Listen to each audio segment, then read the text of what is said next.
Hey guys, what's going on? Hyrule Gamer here today, and welcome to another video. As you can see, the title down below, this is yet again another Breath of the Wild video. Now, I'm doing this video in a podcast style. Now, I want you guys to comment down below at the end of the video what you think of this style of video, whether you want to see the return of a podcast style video. If I am going to keep podcast styled videos, they will only be such, say, once a month, maybe once every 2 months. But yeah, I just want to know what you guys think of these types of videos. But yeah, if it doesn't get that good ratings, I won't do them again, or maybe I'll do them on something like Facebook occasionally if they're not really wanting it on YouTube. So let's get straight into the video. So the first new feature I'm going to be going over is the new armor and weapons availability system in Breath of the Wild as of yet, from what we've seen. Now, so far what we've seen is you are going to be able to change your armor and clothing throughout the game, and they're both going to have durability. So let's just take an example of, say you had a iron armor, chest plate or chainmail. That would only withstand so much damage or help to protect you from taking damage in combat. So basically it's going to have durability, and eventually it's not going to help you at all. Either it just will be pointless wearing it because it won't give you any advantages, or the armor will just break. The weapons in the game is going to be very new. Now it's no longer just collectible items from getting stuff from chests, such as like the boomerang, the slingshot, master sword obviously, stuff like that. I was trying to think of another item there, but I couldn't really think of one off the top of my head. The bow and arrow, or the hero's bow even. Stuff like that. I believe they will still be in the game, items like that, but you're going to now be able to just pick up items off the ground. So for example, if you were fighting an enemy and take them out and they drop their club, you're now able to pick it up and use it as a weapon, and store it in, I guess you could say, your arsenal, and use it in the future. But weapons will also have durability in the Legends of the Breath of the Wild. Now, not what we're not sure about as of yet is the Master Sword. Will it have durability? It probably won't, because it's the Master Sword, and it's unlikely the game's going to have a Master Sword which can eventually break or have no ability really, and just be a normal sword. It's very unlikely that's going to happen in the game. So the next point I'm going to move on to is there's going to be no hearts that you can find in the open world. This is a new thing to the Zelda franchise, as hearts are basically what keeps Link alive basically, and the only way to regenerate hearts is by finding them out in the open or getting a heart container and filling them all the way back up. Now, the way you start off with 3 hearts in Zelda, and as you progress through the game you gain more heart container slots, which means Link can have more health, which helps throughout the game as it gets harder throughout your journey in the Legend of Zelda, or most Legend of Zelda games. But now there is no hearts in the wild. What you're going to have to do now in the Legend of Zelda Breath of the Wild is you're going to have to gather food, gather firewood, and I believe you have to gather a pot as well, and you have to now cook food and basically gather resources to live in Breath of the Wild now. So that's making it more like a RPG game now, which quite a lot of Zelda fans have been hoping for quite some time now, and it probably will turn out as quite a cool feature when Breath of the Wild comes out.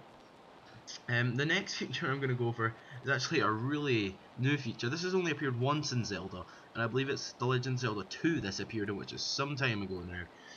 The ability for Link to jump out of just out of free play basically. Link's always been able to do auto jump in games, as of for example running off a ledge. Link will jump in the games in the past, but now Link can jump freely with the press of a button. Now, I can't actually remember what the button is that you press, but Link can now jump by the press of a button, and that's basically never happened in Zelda.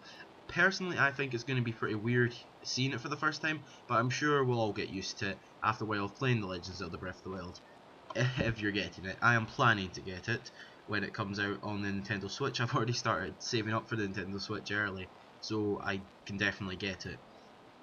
Next new feature I'm going to move on to is the ability to basically climb stuff. This does come under the new survival climates, which I'm gonna go over very soon.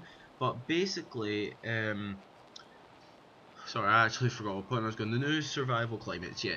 There's going to be hotter and colder areas in the Legends of the Breath of the Wild where you're going to have to equip Link with either warmer or colder clothes, as we've seen in the trailer. No, sorry, not the trailer. In the gameplay that was released at E3, I believe it was, when Link went into a sort of snowy, frosty area, Link started to shiver, and I believe he actually did lose health. Now, I believe it has been said somewhere, I can't remember where, but Link will be losing health if you're in, say, such a cold environment with not the correct apparel on Link.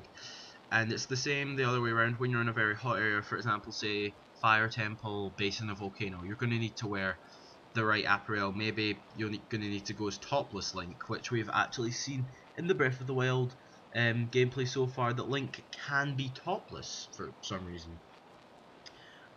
Another new feature that's going to be in The Legend of Zelda Breath of the Wild is sorry, I was looking at something there. Oh dear, I completely forgot the word I was going to say there. It was related to the new survival climates, but I have generally just forgotten what it was. Wow, that's not good. But anyway, I'm going to move on to a different new feature. Sorry. The Legend of Zelda Breath of the Wild is going to be an open world game, as we've seen yet. So far, from the gameplay we've seen, it's based in the Great Plateau, which is only like a very small portion of the map.